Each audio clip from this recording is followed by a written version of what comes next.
Hello, Internet. This is Sophia, the Red Angel, and today I would like to talk to you about something known as instant runoff voting, or as ranked choice voting. I would also like to introduce you to a variant on this, whose concept I've been working on for a while, that I call full enfranchisement instant runoff voting. I hope to explain why this method of holding elections is better than the alternatives, and why, if it can be instituted in certain places, such as the United States, which is where I live, it may even be the best hope for democracy. I will explain all this in just a moment.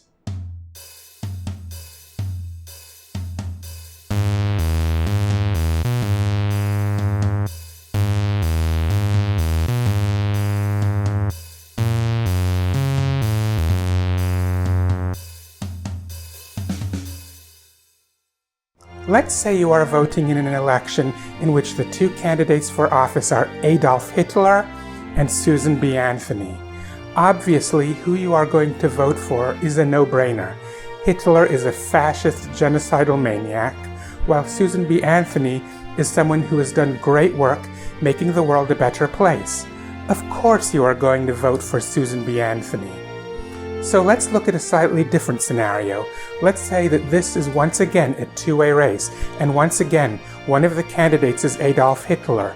Only this time, instead of him being opposed by Susan B. Anthony, this time his opponent is John Lackluster, someone who clearly is not going to do the kind of terrible things that Hitler has done, but who also hasn't done anything spectacularly good either. Still, who you will vote for in this election is once again a no-brainer, because though John Lackluster is not a paragon of virtue like Susan B. Anthony, he is not a monster like Hitler either. Clearly, Lackluster is going to get your vote. When do things start getting a little dicey? This is when we start dealing with a three-way election. This time, all three of the aforementioned candidates are running. You can vote for Adolf Hitler, John Lackluster, or Susan B. Anthony. At first, this one also seems like a no-brainer. While John Lackluster is clearly a better candidate than Adolf Hitler, Susan B. Anthony is better than either of them. You are ready to go and cast your vote for her, but then you learn something that gives you pause. John Lackluster has a strong political support network and therefore has a fair shot of actually winning the election, while Susan B. Anthony, well, does not. Fine, you think. Okay, Susan B. Anthony is the underdog, but she still is the candidate that you feel is best for the job. But then something else happens.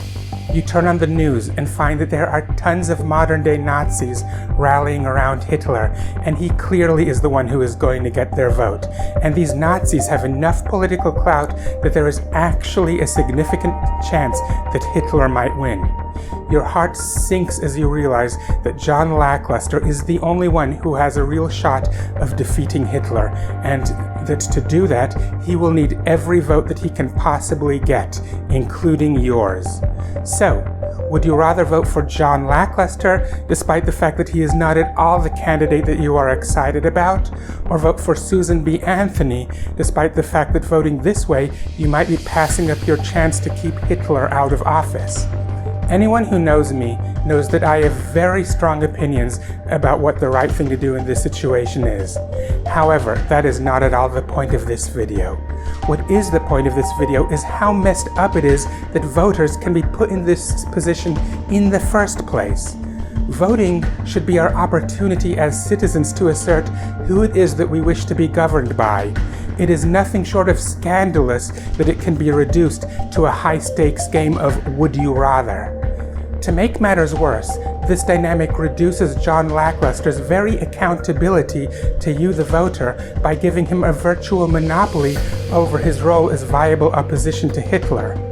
You may even get the feeling that he is even coasting on his credential of being a better candidate than Hitler, and that beyond that point, focusing on wealthy donors whose funds he uses to build and maintain his political support network is more important to him than being as good a candidate for the people as he possibly can be.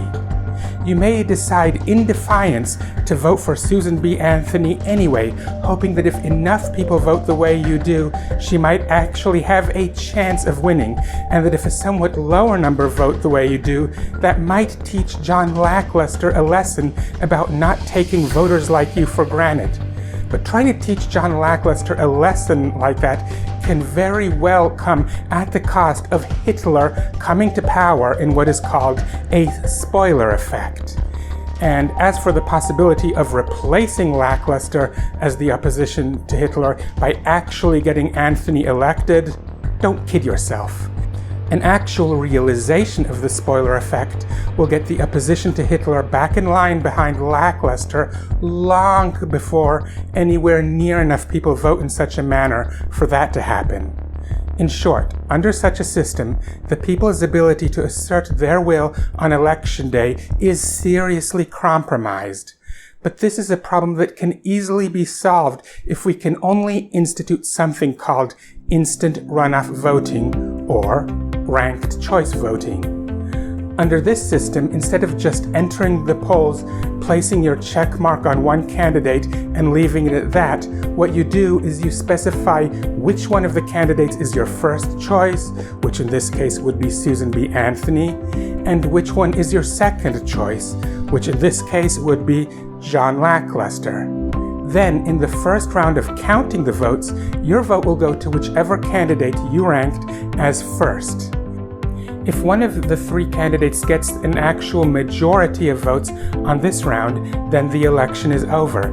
That candidate wins.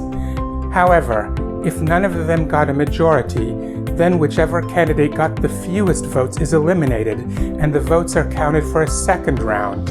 And this time, every ballot is counted as a vote for whoever is ranked highest on it among the remaining two candidates. That means that if your first choice, Susan B. Anthony, was eliminated after the first round, then in the second round, your vote will go to your second choice, John Lackluster. This way, you are able to assert your ultimate preference to be governed by Susan B. Anthony, and to do it without passing up your opportunity to oppose Hitler's bid for office. The looming specter of the spoiler effect is removed, and you are free to vote your conscience. But what is full enfranchisement instant runoff voting? Well, it is a form of instant runoff voting that has two specific additional features. You see, just about any form of instant runoff voting can remove the threat of the spoiler effect when there are just 3 or 4 candidates. But what when there are more than that? Some variations of IRV will only allow you to specify your first choice, your second choice, and your third choice, and that's it. This is fine when there are no more than 4 candidates. However, once there is a 5th candidate in the race, there is a danger that your top 3 picks might be eliminated and your ballot therefore effectively thrown out before a winner can be declared. By the time that there are 8 candidates on the ballot, the spoiler effect is once again a serious threat. However, some variations of instant runoff voting, such as full enfranchisement instant runoff voting, solve this problem by making sure that you can specify by rank as many of the candidates as you need to in order to avoid this. Full enfranchisement instant runoff voting, for example, mandates that the maximum number of candidates you are allowed to rank will always be 1 fewer than the total number of candidates on the ballot. This way, you can assure that your voice will continue to be heard until the very last round of vote counting. But there is one more feature that full enfranchisement instant runoff voting has that is not present in any other form of instant runoff voting that I know of. This feature is the option of tying 2 or more candidates in your ranking if you are confident about how to rank them relative to other candidates, but not relative to each other. For example, let's go back to the 3-way race that I gave as an example earlier. Only this time, instead of just 3 candidates, let's say that there are 5 candidates. Once again, there's Adolf Hitler, John Lackluster, and Susan B. Anthony. But in addition to those, there are 2 more candidates, Lucretia Mott and Frederick Douglass. The last three candidates, Anthony, Mott, and Douglas, are much better candidates than the other two, Hitler and Lackluster.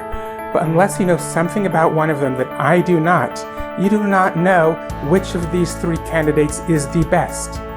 Full Enfranchisement IRV would allow you to specify all three candidates, Anthony, Mott, and Douglas, as being in a tie for your first pick. Then you can specify John Lackluster as your unambiguous fourth choice, assuring that no matter what happens, your ballot will always be a vote against Hitler. Now, you are obviously not going to get 3 votes because one person, one vote is kinda an important concept in democracy. Rather, what will happen is that in the first round, your vote will be divided up, 1/3 of it for Anthony, another third for Mott, and another third for Douglas.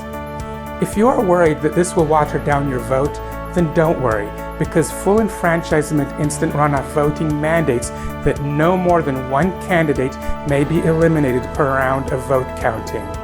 That means that at most one of the 3 people whom you picked as your first choice will be eliminated on the first round. And if that happens, your vote will no longer be divided into thirds in the second round of counting, but rather each of the remaining candidates that you've listed as your top pick will receive a full half of your vote in the second round. And if one of them is eliminated in the second round, then whichever one remains of the 3 will receive the full force of your vote in the third round of vote counting. Granted, realistically, it will be rather rare that you do not know which candidate is your top pick in an election. However, if there are several candidates, then there is a good chance that you will know who your first and second choices are, as well as who it is on the ballot that you favor the least. But there may be groups of candidates in the in-between area that you genuinely do have a hard time deciding between. And when you really cannot decide which of a group of candidates is your favorite, but you know where you rank them compared to other candidates on a ballot, then a voting system that allows you to specify exactly that is what best allows you to assert your preference of who you want to be governed by. And a healthy democracy is one where voters are as free as possible to faithfully express their conscience at the ballot box. So, what would you like me to talk about next? Let me know in this YouTube video's comments area, or you could join my Discord and let me know there. You can find an invite to join my Discord on my main links page. You can in turn find a link to my main links page in the YouTube video description area of this video. You can also find a link there to my Ko-Fi page, where you can get updates on this channel that I am at present unable to give you on YouTube due to my current channel size.